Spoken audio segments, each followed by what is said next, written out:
VHS. We're diving deep in cheesy flicks. Yeah, we're on a vintage quest.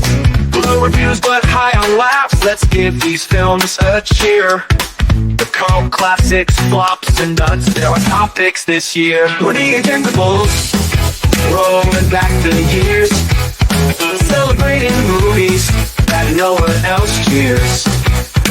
From bad hairdos to epic fails, we say it's all good. We're the Ejectables, yeah, we're misunderstood.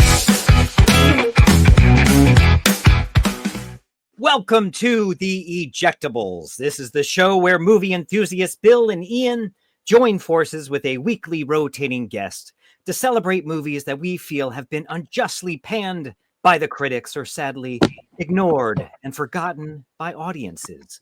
Today's guest, the rotating one, is our old friend Mike Abdow that we know from Emerson College 8,000 years ago. I think we just said 30 years ago, like now. 30.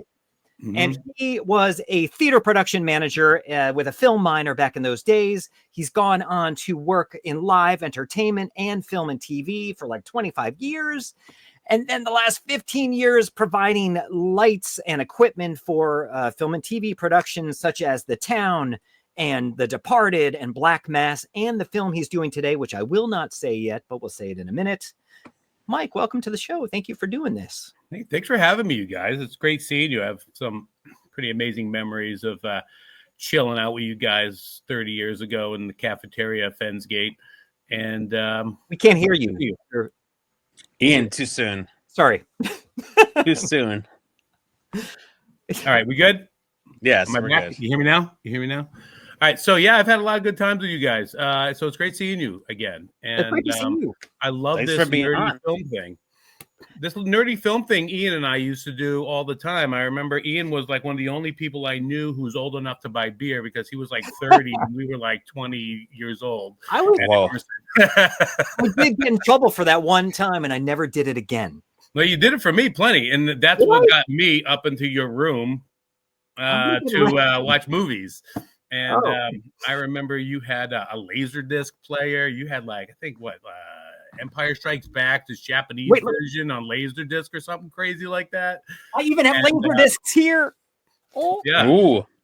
And we watched a lot of really crappy movies too. I do remember Ian being like, "Oh man, you need to watch a movie. I love it." Oh, like that movie Greedy I showed you? And that was so that bad. Yeah. So boring. I remember the worst one you made me watch was Fearless.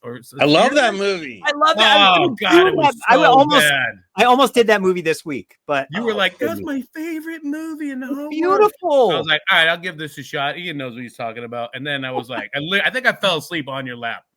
Like that. I remember. Whoa, what's in your head? Those were the days. Man, good to see you guys, man. Thank you very much. I don't believe you liked Fearless because that's a really good movie. Oh, it's beautiful. I know you said that was you liked my pick this week. To be fair, at the time I was all like Reservoir Dogs and True Romance, man. Which are great movies. Those are real films. And then you showed me like this light, loving, beautiful film. Depressing. And I was like, ooh, he's stupid. So yes, at the time I hated it. Right now, if I watched it, I'm sure the more mature Mike would really. When you come back, I'll do that show. I have to say to everyone that Mike's and my son, they were roommates at college for 2 weeks until my son broke his arm and got mono. And now your son has a. He did not get mono from my son, and my son did not break his arm either. So let's just put that out there too. I'm not so sure of that, but that's not what happened. Hope he's got an alibi. Yeah, I don't. Well, my son has really enjoyed having no roommate all year too. So thanks, Ian. Yeah, I'm going to tell my son Oliver that your son's happy he's not there. Anyway, so Mike, thank you for joining us. Who did you prefer at school? Did you prefer me or Bill? Oh, I preferred you. Bill was an RA. I was like, he was an authoritative figure, and I was like, oh, good. All the he didn't buy you beer, did he? I don't remember. No, doing he that didn't. Bill would have reported me if I got beer. And plus, he fell asleep on your lap, Ian.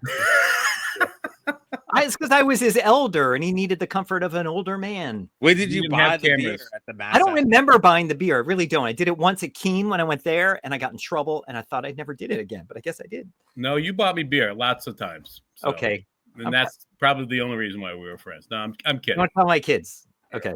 Anyway, it's not his movie choices. Wait a minute. I think you made me watch another movie that was really bad too. I think it was like another one, The Monkey or something like that. I wasn't in the monkey. Was it Flirting with Disaster? I think it was Flirting with Disaster. That's a great movie. Those are pretty two good.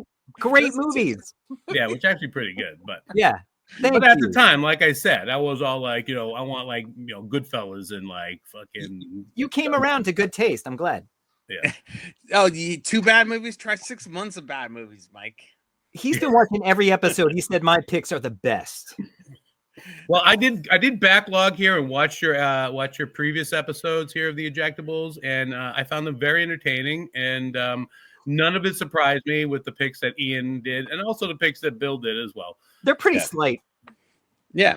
Yeah. I mean, it sounded like we have to do an intervention on Ian and solve his clinical depression. I'm fine. Did you really? Did you say like you haven't seen like some popular movies that people have seen? Yeah, I've never seen Jaws or something, or like. No, I saw the first 3. No, I saw the first 4 Jaws. Yeah, there's only 4 Jaws. Okay. But what other movies that like everybody has seen that you haven't seen? Godfather, Rocky 1 and 2. Yeah. What the fuck's up with that? I've never seen Spinal Tap in its entirety. One guy got so mad at you. He was like, why am I even on the show? Oh, really? I don't think you have any authority to rule films if you haven't seen those films yet. I mean, come on, that's like film 101. Yeah, but that's like the course you take at the community college before you transfer to Emerson. But I've gone on so far not seeing them that I'm like, at this point, I know too much about them to enjoy them. I don't know. And half the actors are dead. We literally had a guest go, what the fuck am I doing on this? Seriously. I'm here for those people that like something different. Yeah. Right. Depressed people. I think that's why I like you, Ian. Because you're unpredictable sometimes. I like you too. Should we get into your pick? Yes. Oh, my pick. So it's a movie that you worked on, which I alluded to earlier. Yeah. What did you pick, Mike? Well, I picked a movie from the canon of Boston movies that have been shot in Boston for the last 20 years. There seems to have been like a real big uptick in like pro-Boston, gangster movies. And some of them are really fantastic and they won Academy Awards. And others are just kind of like they came. What's that? Name 2 of those. Name 2. I'll say, well, Mystic River was amazing. The Departed. All right.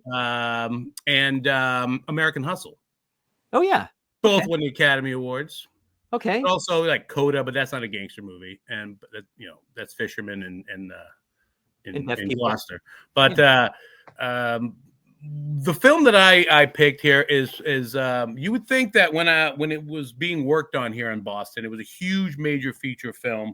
It was based on a novel by Dennis Lehane, who wrote films like Mystic River and Gone Baby Gone, and nice. And he wrote a book called Shutter Island, which is this really freaky, weird story about Nazi experiments happening in a hospital in a remote island in Boston Harbor in 1950 something. Okay. And Dennis, like I said, Dennis Lehane, an awesome writer, kind of like a film noir kind of writer, kind of would remind me of like doing some of those like old detective films. And so this is based on Teddy, whose name I forget at the moment, who is a marshal and a U.S. Marshal, and he's been sent to Shutter Island to investigate a patient who went missing, who is criminally insane. So give me 1 second here. Sure. Do you want me to go to a clip? You got a clip? That's great. Yeah, we're high tech here. Yeah, I'm going to go. Here is a clip from Shutter Island. Wicked high tech. The red brick building on your right is Ward A, the male ward. Ward B, the female ward, is the one on your left. Ward C is that building on the bluffs. An old Civil War fort. You act like insanity is catching. How are those Boston accents for like a real Boston-y kind of guy? Those Boston accents are pretty good there. I do get a kick out of the warden or the cop there. I can't remember his name. John Carroll Lynch. Yeah, Ward 5. I think it's pretty good. I think that Leo basically used the same accent that he used in The Departed that was filmed before Shutter Island. So anyway, this is a suspenseful film, right? It's full of suspense. And it was directed by Martin Scorsese. And the reason why I bring this up, as I started to say earlier, was that there were big hopes for this film. It has a great cast. I mean, it's got Leo DiCaprio. It's got Martin Van Syden. It's got Mark Ruffalo. It's got Michelle Williams. It's got that other chick that was in that movie that came out that year. And it is a great cast, right? It's even got the guy who plays Buffalo Bill. Oh, yeah. Ted Levine. I wanted him to do that so badly as the warden. So, like, and Tom Kemp, a local dude. Right. And who? Tom Kemp. He's a local Boston guy. I don't know him. Only you would know that. Yeah. Hold on. This movie? You know, he's like in a million movies. Is Tom Kemp? Hold on. Tom Kemp's in this movie? Well, he was in like Manchester by the Sea. He does all the Boston movies in nice supporting roles. Oh, Tom Kemp. Yeah. Okay. Yeah. Come on, everyone. Check out Tom Kemp. He's done a million things. Sorry, Mike. Sorry. Oh, no, your audio is out again. I don't know if you're joking. No, he's not. He hit mute. Oh, you did hit mute. Hey, yeah, fuck that. Here we go. Fuck you. Sorry, All right, so sorry. Did you hear Tom Kemp's in the movie, Mike? Yeah. Wait, but Mike worked on the movie, so I thought maybe he knew Tom Kemp. Do you know Tom Kemp? I guess you do. Like Ian, he's in a million movies, but nobody saw him. Exactly. Wait a minute. Everyone saw him. No, it's Ian has the most plain face. He is like the most white toast face you've ever had on a dude. Twice, and I didn't know he was in it. Right. It was like, it was such a big. I was like, I didn't know that was you. Oh well, I guess I'm like a chameleon. Yeah, I'm watching the movie The Juror, and I'm like looking at going, I know that fucking guy. The judge. That guy. Was Tom Kemp in that movie? No, I think he probably was. He probably was. I don't know. Anyway, as I was trying to say, this movie had great expectations, and it Wait, didn't. did you hit mute again? You hit mute. No, he didn't. I fucking didn't. And it didn't go anywhere. This movie did not take off. It's not the classic that everybody thought it was going to be, being a Martin Scorsese film. You know, people were maybe thinking this was going to be the next Departed. And that's why I chose it. I think it's a forgotten Martin Scorsese film, despite the fact that Ben Kingsley's in it. Ian's mom's in it. Tom Kemp. Tom Kemp. Sorry, Tom. He's great. He really is good. Betty Humpter's in it. So what do you want to know here? What do we want to talk about here? Okay, I'm sorry, Bill. Okay, so I'm gonna go second. Okay, so yeah. I worked on a movie called Grown Ups during it. Oh. And the Teamster hated Martin Scorsese, and I was like, dude, you are talking to the wrong guy, because he's my savior, man. And because it was a pretty high profile. When I was working on Grown Ups, there's more movies shooting in Boston than they were in Los Angeles. It was crazy. And I saw this in the theater. It was packed. It did pretty well box office wise, but people just didn't get it. And what they don't understand, it's really like a Michael Powell movie from the 50s. And they even had like the cuts. And like people were expecting like a thriller or type of thing, but it's a different type of animal. So when I saw it, you felt the air being sucked out of the room. I think it's a genius movie. I think it's like, could it take place in 1956? DiCaprio got robbed for the Departed, and he got robbed here. People thought that it was going to be like this dynamic type of thing, but it's very atmospheric, like Ian's other pick.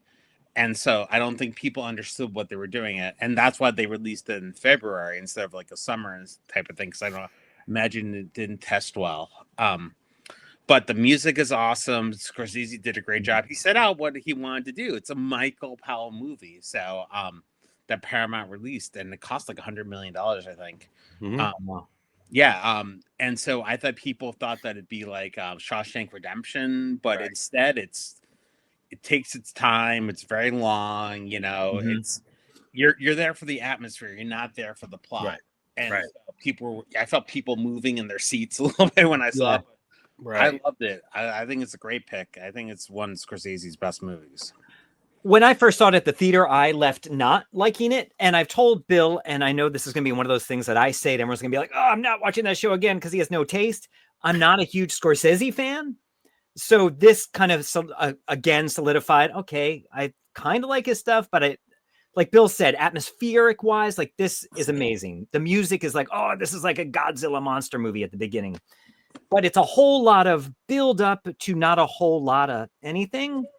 And I think it is a bit bloated. It goes on maybe 30 minutes too long. And I like a slow movie. So it's not even quite that it's slow. It's just, you can say that again.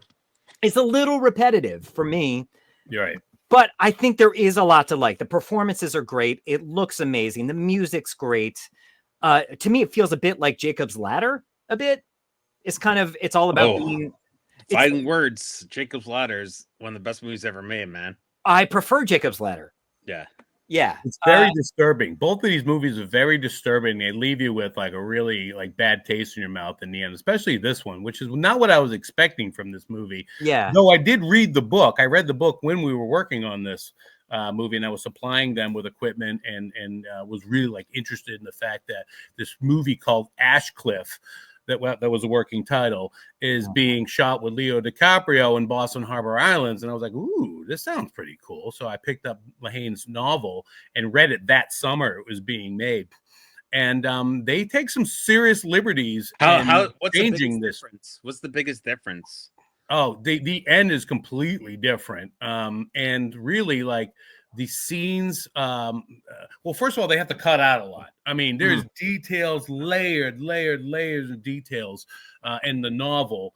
But in the film, for the interest of time, even though it's a 3-hour movie, they had to chop out chunks so like things are happening, or they mention something once and then everything is going that direction from there on out. Whereas in the novel, they build upon and come up to that point.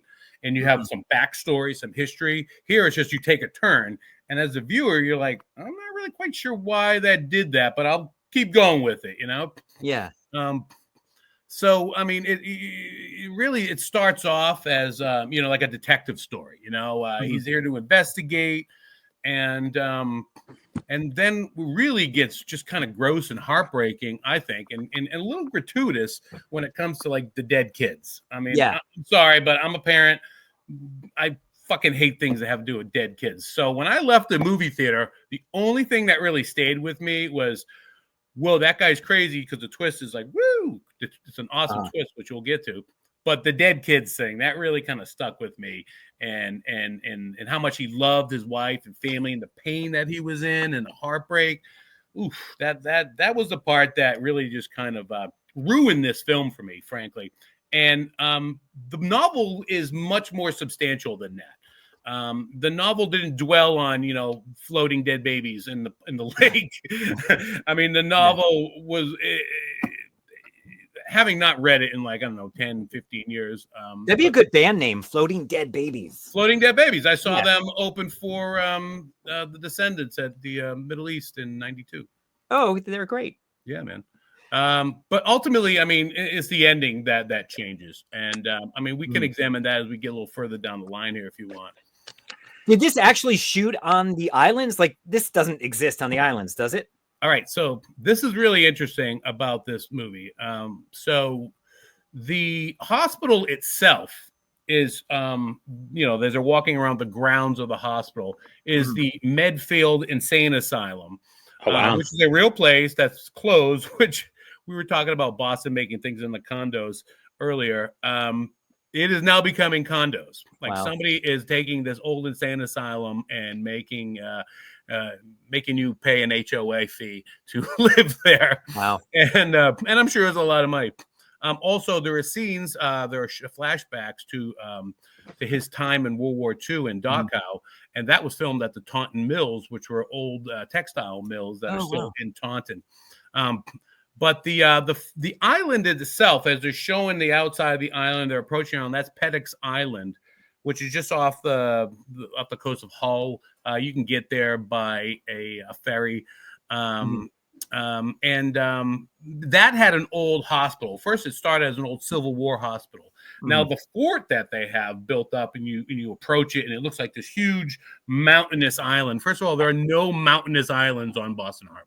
Yeah, I didn't None think so. of them are that high with crazy, cliffs and the scenes on the rocks. Those were all shot in Acadia National Park in Maine. Oh, okay. And then there's some scenes where you see the lighthouse and big rolly crashing waves on cliffs. They actually took that back to California and shot that at Big Sur. Oh, which wow. I found to be really interesting because we don't have any coast that looks like that in Boston, right? Yeah. I mean, it's rocky, it's craggy, but I mean, really, Boston Harbor was just a big freaking clam flat for like the longest time. I mean, it really is like a series of islands and flats and shallow water, and of course, that's how Boston was built. Was they filled in all those mud, those high So we shouldn't flats but we shouldn't bother going to these islands because there's not a whole lot to see there. Oh, there's all kinds of cool things to see. Right. I mean, yeah, it's really neat. There is a Civil War fort, but it's not the one that's in the movie. Now, the one that's in the movie, and they have this great shot. It's almost this Jurassic Island shot where they come up and over the old Civil War fort, which is what Ward C, Ward C, and that's a model. They actually had a model of that, and they just lit this model and just movie magic.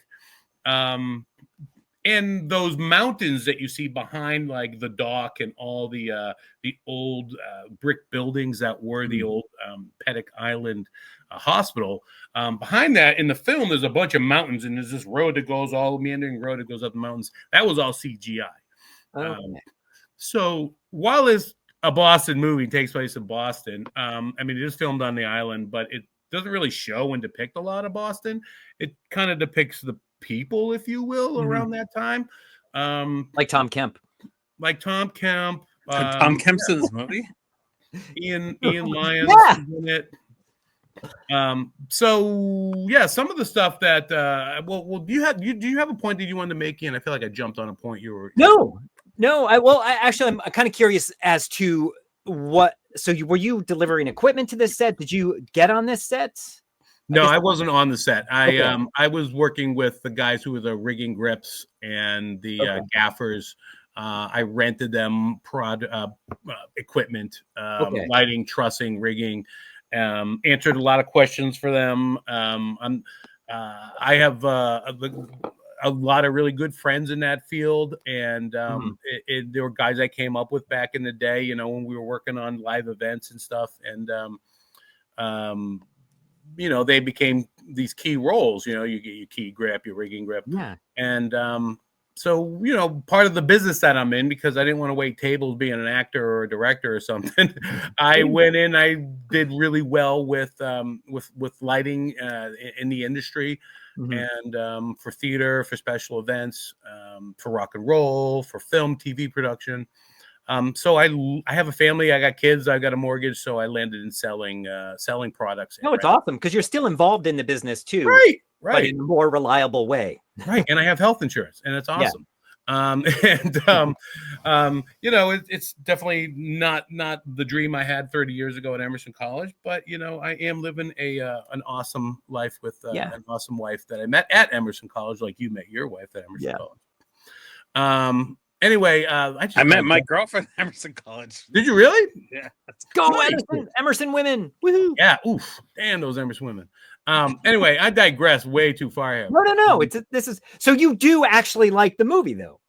I do like the movie. There is a part of this movie that I don't like, and that's a part that I think the floating babies. I think a lot of people feel the exact same way. I think you articulated it. I know that Bill is very astute with his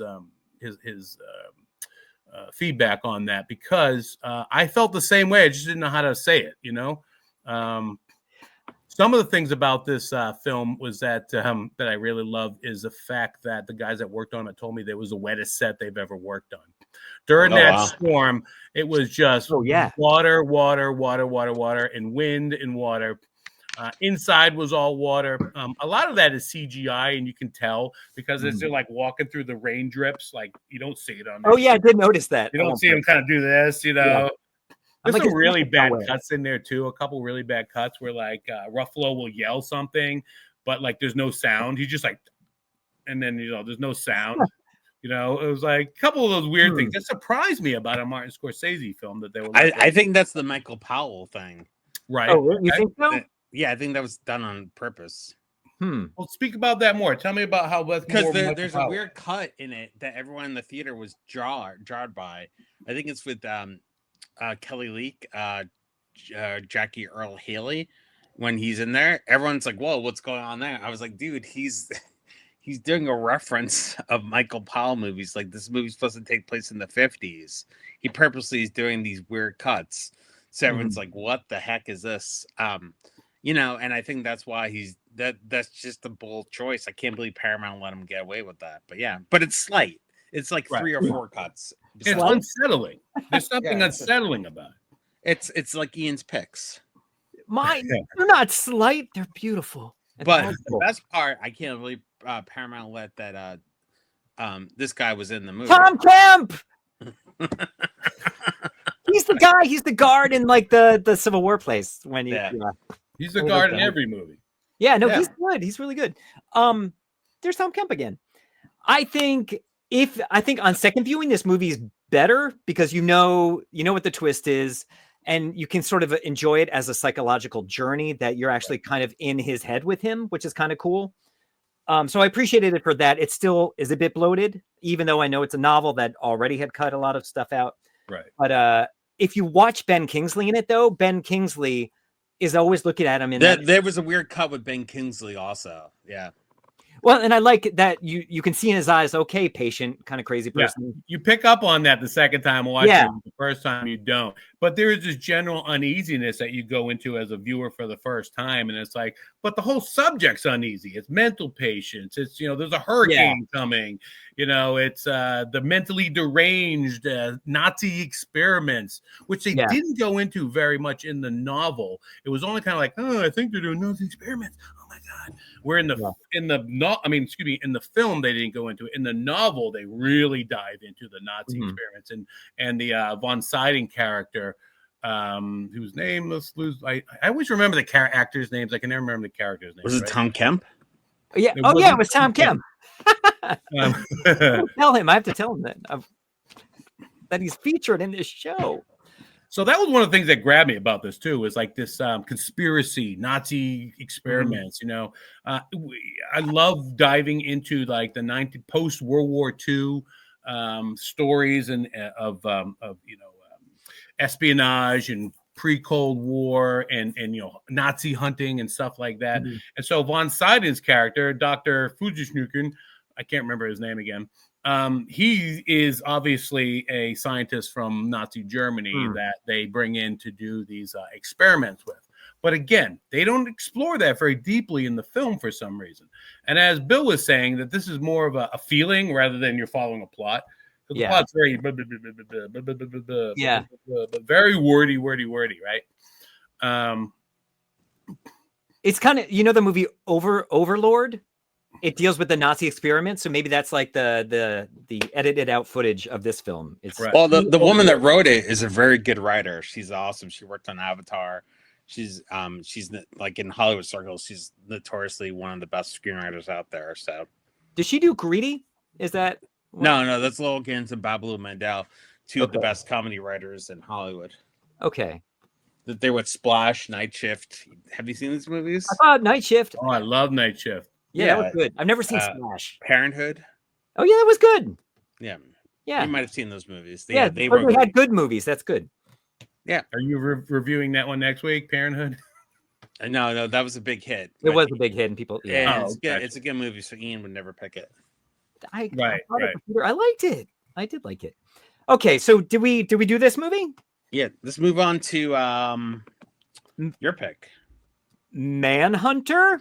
So I did the Michael Mann film from 1986, Manhunter. It deals with an FBI profiler who is pulled back into the business, though he's trying to avoid it after having gone through a lot of bad stuff in the past. And he teams up with Hannibal Lecter, played by Brian Cox, and this was like maybe 5 years before Silence of the Lambs, and he teams up with Hannibal Lecter to track down this ferocious serial killer. And so yeah, I like this movie, and this was always my he was always more my Hannibal Lecter than Anthony Hopkins, just because I saw this first. You're crazy. No, I think they're both great. I think Anthony Hopkins. Crazy. That's the craziest thing you've ever said. No, but I think you don't think Brian Cox is great in this. I think he's so good. I think he's much more real than Anthony Hopkins. Like these people in Manhunter, they are very believable characters. It almost feels, though stylized, it feels like a documentary almost, as opposed to Silence of the Lambs. It's all a bit overplayed. Yeah. It's very good. They're just very different takes on the Hannibal Lecter story. It looks like it was shot on a camcorder from 1980s that my uncle had. Okay. No, well, there are scenes the production quality of it is terrible. Yeah, I think there's also not a good copy of it to see. I don't think it's been remastered or anything. But there are a lot of scenes also that are camcorder scenes, and that's sort of a big thing in the movie. Right. But I love it. I think it's super tense. I think William Peterson is really good because he's so understated. He's not a big character, just so subtle. I love everyone is so subtle in this. Joan Allen, the killer played by Tom Noonan, who was also Frankenstein in Monster Squad. And Stephen Lang's in this as this slimy reporter who has a very ugly demise. Do you have a clip? Oh, yeah. We have a clip. Do you want me to play it? Sure. Play it. Here's a clip. You forget to mention one of my favorite actors, Dennis Farina, is in it. Oh, yeah. Dennis Farina, man, nobody stares at you like you're full of shit like Dennis Farina did in those movies. And I started watching Crime Story again on so good Prime because so freaking good. I definitely advise you guys to watch it if you haven't. But yeah, Dennis Farina is amazing. Go ahead. He's great, and he's so natural in this role too. But here's a scene from the movie. You want to know how he's choosing them, don't you? I thought you might have some ideas. Why should I tell you? You get to see the file in this case. And there's another reason. Pray tell. Thought you might be curious to see if you're smarter than the person I'm looking for. Then by implication, you think you're smarter than me since you caught me. No. I know that I'm not smarter than you. Then how did you catch me? You had disadvantages. What disadvantages? You're insane. Don't think you can persuade me with appeals to my intellectual vanity. I don't think I'll persuade you at all. Dream much, Will? It's so good. I love how you see what's his name, William Peterson, getting into the mind of the killer, walking around the house, seeing the crime scene, and just kind of trying to get into his head. Like there's a few scenes like that I think are really tense and kind of powerful. And again, very subtle. It's not a lot of action in this movie. There's a great sequence in the end with that song, Ejectables, baby, whatever. Ejectables. Is that how it is? I don't know. In the Garden of Eden? And again, I'm not a vegan, baby. I'm not a vegan. Is that the song? I don't know. I'm not a goddamn vegan. I'm not a goddamn vegan, baby. It's so good. I don't think it's perfect. I think it's rough around the edges, but there's a lot to like. What did you think, Mike Abdow? I thought this movie would be amazing if I didn't already. Actually, I thought this movie would be terrible, I should say, if I didn't already know the story. Okay. And of course, we've all seen Silence of the Lamb. I saw Red Dragon. I read the book Red Dragon before the film came out. And so to watch this, I have all the backstory, but I think I remember watching this when it first came out on VHS, and I was like, this movie is slow. I don't know what the frick's going on, but I'm going to stick with it because it just has this cool vibe, cool feel to it. I mean, Michael Mann does this Miami Vice style with everything, with the music, with the lighting, it has this very neon feel, like different scenes have different colors dedicated to them, like when they're having their 80s sex, you know what I mean by 80s sex, right? Like the not that. No, not that. Ian. That that's correct. Line sex. That 80s sex where like the guy's over here, but the chick's like way over here, and they're like, ooh, that fucking like Skinamax, like the screen should be blurry, and I should be, when your parents leave and you like put it on the dirty channel. It's all fuzzy. It reminds me of Skinamax 80s sex. Yeah, exactly. You're looking through the squiggles. Like I saw something that came in clear for a second. And then other scenes where like it's more nefarious, the lighting is green and it, but it all has this neon sign kind of feel to it. Like, Yeah. So, so yeah, it definitely has that Michael Mann flair to it. And of course, the 80s style and the 80s technology cracked me up like no end. And some of the music was definitely dated. Oh, yeah. Oh, I love the music. I mean, kind of like the beginning of the Terminator, like that same type of eerie, like one chord. Dong, Yeah, I like that. But like some of the songs in it were like, oh, this is a bit dated, but whatever. Right. Like the vegan song, you know. Bill, what'd you think? Michael Mann can't do no wrong. I do like Red Dragon more because Ted Talley. Thank you, Mike. Wait, Ted he Talley, can't do no wrong? Does that mean he can do wrong? No, he can't do no wrong. He's the best. But Red Dragon, I love because Ted Talley wrote it. What else has Ted Talley done? Just because I don't know. Silence of the Lambs and White Castles, White Palace movie also, and Before and After, which would be a great ejectable pick as well. It's definitely dated. I think it's the second movie after Thief. They had to call it Manhunter, which everyone hates the title because they were worried about the Year of the Dragon, which bombed, and then they were worried about the Bruce Lee movies. Oh, The Last Dragon as well? Was that around then too? Yeah, that's a great movie, actually. Yeah. I didn't realize that was why they called it Manhunter. Yeah, everyone hates a little inside baseball. Yeah, they hate the title. Everyone Well, hates the title. The title does work. He is a manhunter. I don't know. They hate it. Everyone's just it's so generic and stuff like that. William Peterson's The Bomb. I think To Live and Die in LA, did that come out afterwards? I think that was before this. No.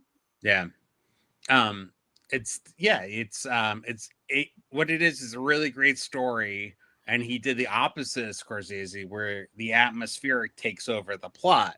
Yeah. And so there's a really good plot here, but he's distilling it. He's kind of like what's that movie? Everywhere, Anywhere, All at Once. It's kind of like that. He's kind of taking a everywhere plot. Yeah, he's taking a plot and he's taking a crime thriller and he's doing his own version of it through his own artistic lens. Yeah. And so there's a plot here, but then he says he wants to make it more, about these characters. Well, Red Dragon, the same DP that shot Red Dragon, Dante Spinati. Oh, really? Okay. Yeah, no kidding. Yeah, so when you see Red Dragon, the one with Anthony Hopkins and Edward Norton, because that's like a real movie. Because it follows that one. I'll have to see that again. But yeah, because it's a real plot. Is that it? I don't know. It's not like it's mediocre. Well, but continue. So, and so that's what's really good about it is the fact that they are concentrating on the book and the novel and the plot. Michael Mann is he's taking something and he's adding his own, it's not about the serial killer. It's not about it's more about what the characters are going through than the actual incidents itself. And, I mean, Thief is one of the greatest movies ever made. And then it's Crime Story, right? And then Miami Vice, Manhunter, Last of the Mohicans, The Insider, Heat, right? Black Cat. I even like Black Cat. Public Enemies I didn't super love. Collateral was one of the best movies ever made. Miami Vice, the movie. The movie's terrible. I walked out of it. I didn't like that either. I walked out of that. It's the only movie I really walked out. I may have too. Yeah, that wasn't good. Yeah. So, all right. So he can do wrong sometimes. Yeah. But it's dated. He was working for Dino De Laurentiis, a nutty Italian producer. So they were under his tutelage. So a lot of concessions had to be made. But they had the star power of Chris Elliott. Yes. Which is he a Chicago guy? Because it's a very Chicago movie. Because Dennis Farina was a Chicago cop. Well, I don't know. Yeah. I think Dennis so the people in that movie Thief, they're all gangsters. They're all like Chicago gangsters and stuff like that. So he was connected to that. Dennis Farina, a really nice guy. Also, I'm sorry he passed away. I met him in Los Angeles. No kidding. That's awesome. Yeah. Seriously, one of my favorite 80s actors. Love that. Yeah, he was awesome. He was in a show called Buddy Finero. He was awesome. But he was no Tom Kemp. No, Tom Kemp was not in this movie. That's the only negative thing about this movie. Yeah, I agree. It would have been Tom Kemp, a young Tom Kemp. a young Tom Cruise. Yeah, he would have been much younger then. Yeah, Need a so young Tom that's the only negative thing about it. Mhm. It's on Prime right now. It's not digitized. There's no Blu-ray. There's no 4K of it and stuff like that. I'm sure the rights are, screwed up because anything with Dino De Laurentiis gets messed up. But if you're looking for a classic crime thriller, watch Red Dragon. If you want to watch cinema, watch Manhunter. That's fair. All right. Yeah, I think we did that. So should we move on to your pick, Bill? I got a couple points there about Red Dragon. Yeah. Do we have the time? Yeah, of course. Well, first of all, it has Chris Elliott in it. I mean, holy shit, Chris Elliott. Who doesn't love Chris Elliott, right? Yeah, right. But it also has the guy that played Corky's dad on that show. I can't remember. He's also in Crime Story too. I can't remember the guy. Bill Simitovich. Sure.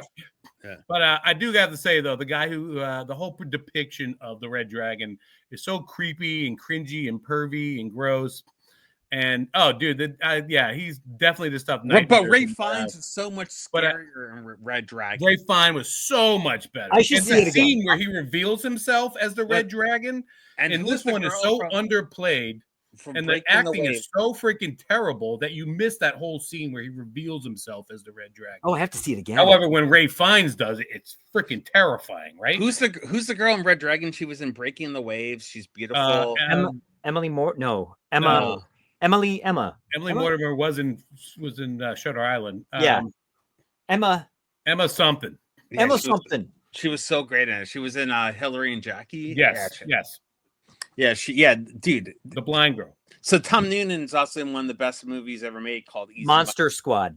Easy Money with Rodney Dangerfield also. Easy Money. Oh, that's amazing. Billy Joel song. Yeah. Whoa, Ian. What's going on? I'm a big Billy Joel fan. It's like you're a man here. What's going on? Thank you. Billy Joel. Sorry. And don't they have an awkward sex scene like the Red Dragon and the blind girl? Yeah. Like another awkward 80s sex scene, And they even use the blue light in that one too. I was like, that tiger scene though, I thought was quite beautiful. Oh, dude, he's getting his O-face on in the background there, which is so fucking creepy and pervy. The very last shot they show of that scene, he's like, oh. My son was like, this is very 80s. He's like, you would never see a tiger nowadays in a movie being sedated just for a movie.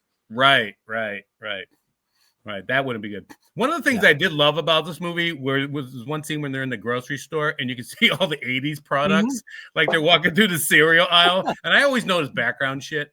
Yeah. And they have like Bran Muffin Crisp and Product 19 and like Fruit and Fiber, like shit like my mom would fucking buy. But there's this other part too in that same scene where he's talking to the dude, was talking to his kid, right? Yeah, he's talking to his kid, yeah. And the background, when they switches back and forth, the background changes. So it's like they're not walking or moving, but the aisle is like moving. Yeah, there was like one specific place. I'm like, wait, that's because I was watching the back too and like reading all the products. So was my son. He's like, oh, what's that? I'm like, well, that doesn't exist anymore. It's all bran flakes, and then cut to the coffee, and then it's like Folgers. Right. But then you see the cereal all the way to the left. So they obviously were walking, but they cut it out. Right. I had to take a bathroom break after all that bran and coffee. I'll tell you that. That's true. But yeah, the mirror eyes are crazy. But I also thought, the ending of this was so corny. The shotgun blast shot on the floor in the condiments was absolutely probably my favorite shot of the whole film. Like all the shit's falling out of the refrigerator, and he's like. But I think the ending in back in the 80s, that was a pretty cool ending. Yeah, I mean it is 85, you know. Yeah, right. We're looking at the guy with the wig running towards the window. Like that's not William Peterson, but whatever. I mean, come on, it's 85. Everything was practical, you know. I saw this in a double feature with Return of the Living Dead. This was the first film. Wow. At a drive-in. That's boring. Yeah, it was cool. I have this note here. It just says at the end, it says Graham will be Graham. I don't really know what I meant by that. And I have the word ha with an exclamation point, but I don't really know what I meant by that. Graham gonna Graham. Were you smoking marijuana? Probably. Audience, if you know what Mike's note means, put it in the comments. Yeah. What does Graham will be Graham mean? What does Graham will be Graham mean? But also, I gotta say, the closing with the song "Heartbeat" is absolutely the worst. Listen to my heart. Easiest, worst '80s song. Was that song? No. Perfect. I feel like we watched an Ejectable with one of the worst songs ever. What was it? I don't know. I think it beats Manhunter. Was it Why the did they Samurai end it with Cop thing? Heartbeat? I think it beats it. Fuck. Was it Samurai Cop?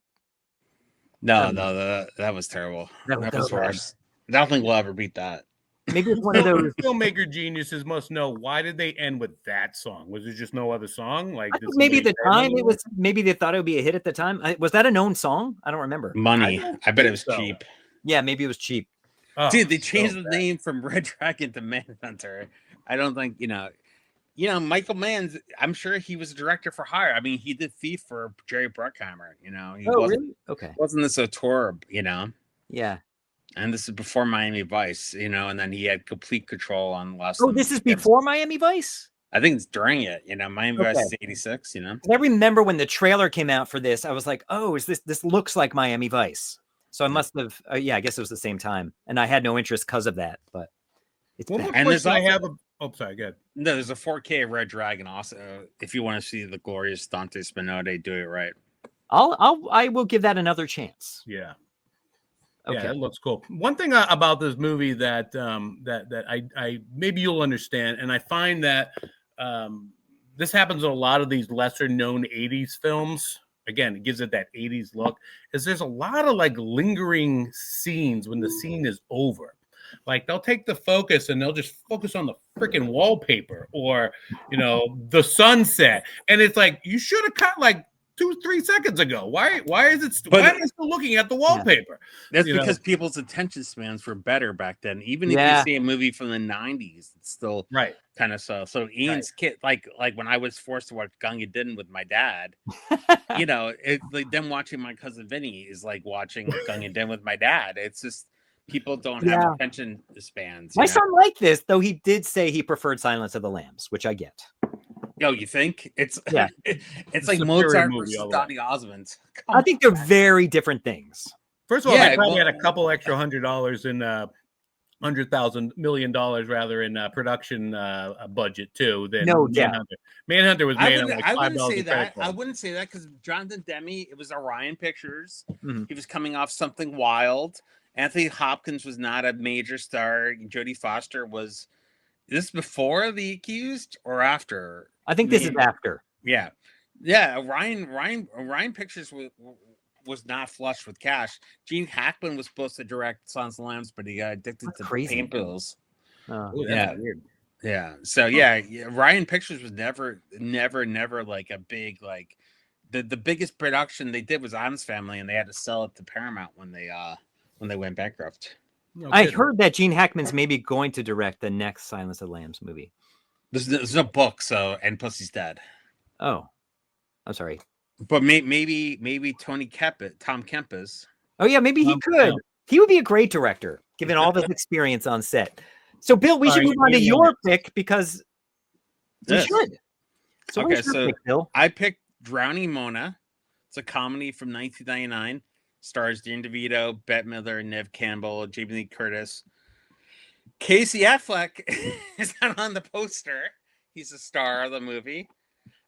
It takes place in the early 70s, where a fictional town in New York State called Verplunk, New York. The early 80s, early 70s. I thought it was the early 70s with the popcorn and the Three Dog Night. It wasn't clear to me. Didn't the Hugo come out in the 80s though? Oh, so it may have been 83. Though, didn't they say it was like a Hugo plant in 1975 that went to that town at the very beginning? Perhaps I should have paid attention. No, it's okay. I mean, it doesn't matter. It's all the same now. And involves a character named Mona Dearly, who is one of the most hated people in the town. There's nothing redeeming about her. She drives off a cliff into a lake, and it's a classic whodunit. But instead, the concept of this movie is who didn't do it. Mm-hmm. And involves a lot of people and how their lives were connected to this awful, awful person. It's a very broad comedy. Neve Campbell is in it. Will Ferrell's in it.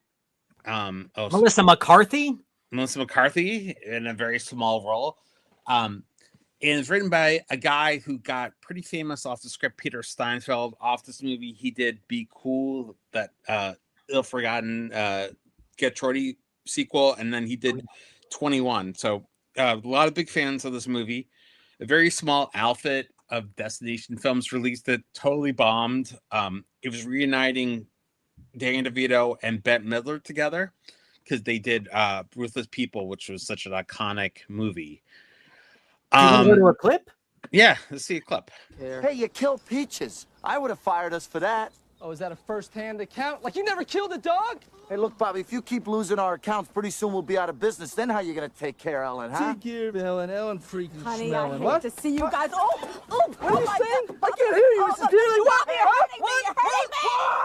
Shut up! One step closer, Jeff, and I swear to God, I'll tear out your freaking ovaries. don't you speak to my boy like that. This is dearly your boy is the IQ of a garden pest.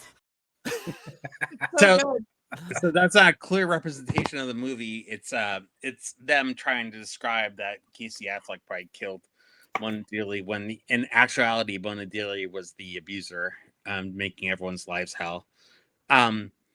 Totally bombed when it came out. The director did New Jersey Drive. I don't know how he got picked for this movie. The soundtrack is awesome.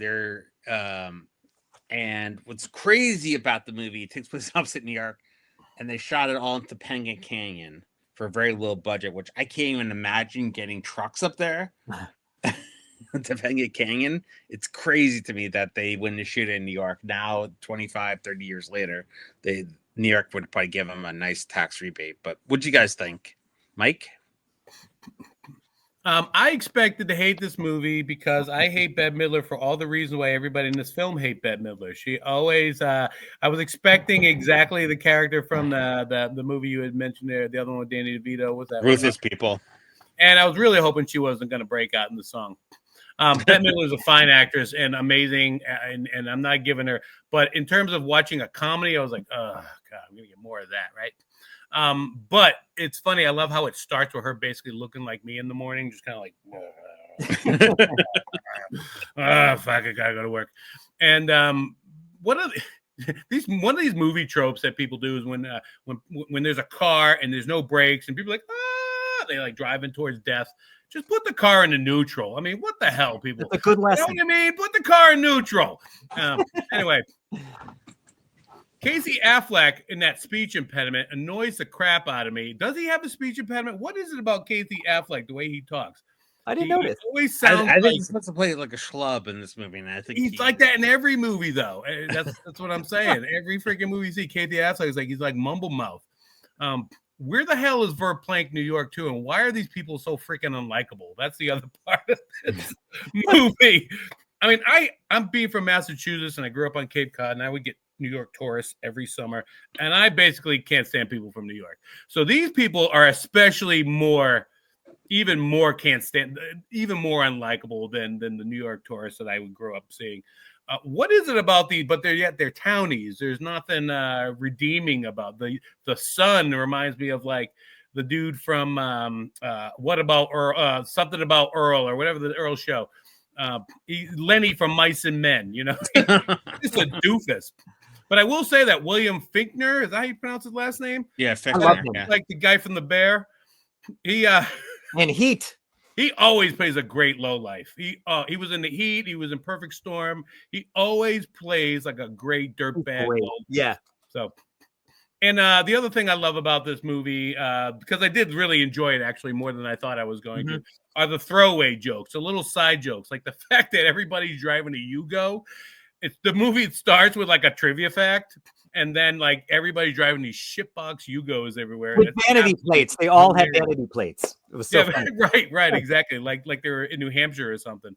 What about New Hampshire and vanity plates? I don't know what the hell. Yeah, you're right. Live free or die. I don't know. A couple things, you know, as I'm diagnosing this, like it's supposed to have some type of intellectual redemption to it. Like, why is the police officer investigating this accident? Like, why does he even care? The lady, nobody liked this freaking lady. You know, like, why do they care? But it's a good vehicle for this black comedy. Another one of my favorite lines is the son, again being a doofus and completely unlikable, was what is this? It's the world's smallest tambourine. Oh yeah. The world's smallest tambourine was perfect. Yeah, and then Will Ferrell is absolutely hilarious as Cubby. the funeral director, totally Oh, yeah. depraved, trying to hide it, but like not doing a good job of it. But yeah, the Casey Affleck character is so dumb it kind of hurts. I gotta say, and his name is Bobby Calzone. What a great name! Is that his name, Bobby Calzone? That's right. That's right, Bobby Calzone. And there's one more throwaway joke. There's one more throwaway joke that I want to throw out there. That when the Jamie Lee Curtis, who's so cool, so awesome, I love her in this movie. Actually, she comes out. She's got a guitar case that just says "hot buttered ass" on it.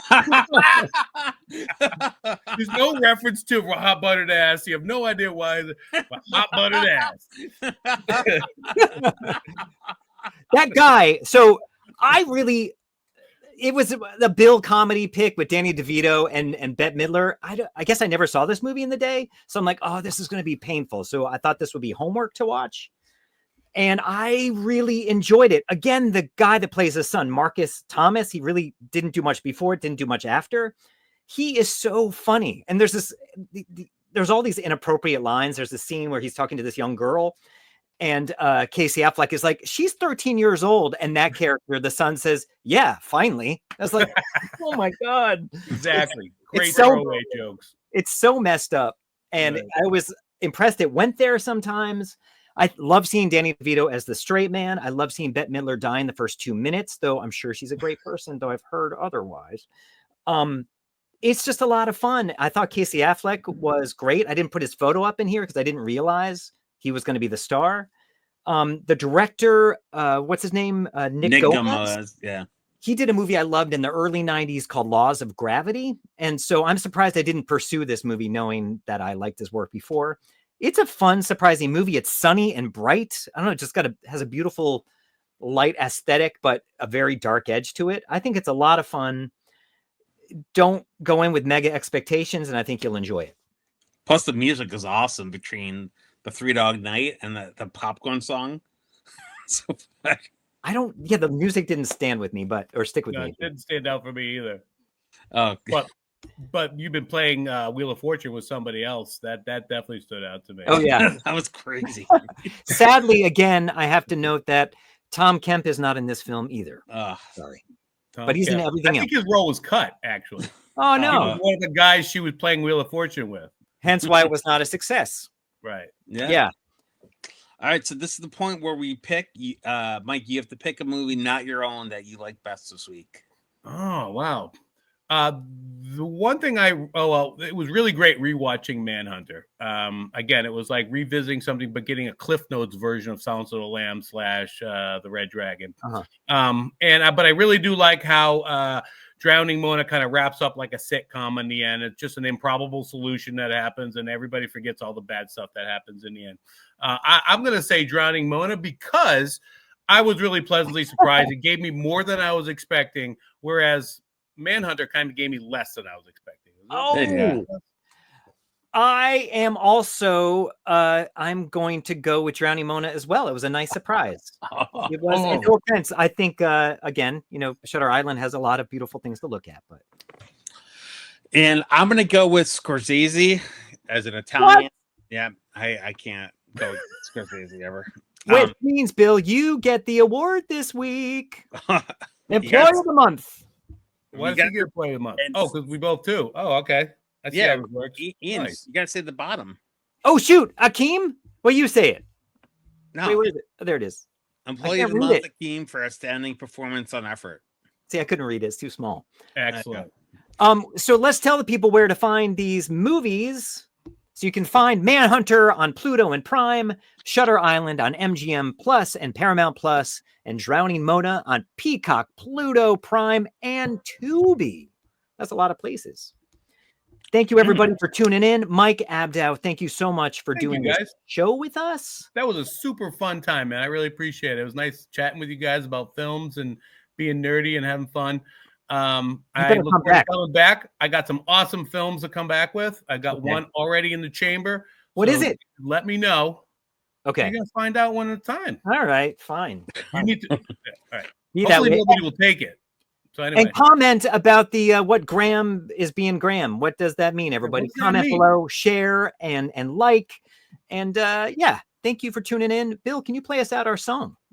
It's a very Bill O'Reilly thing. Did Hopper? Pop the popcorn, grab the coke, and find that old VHS. We're diving deep.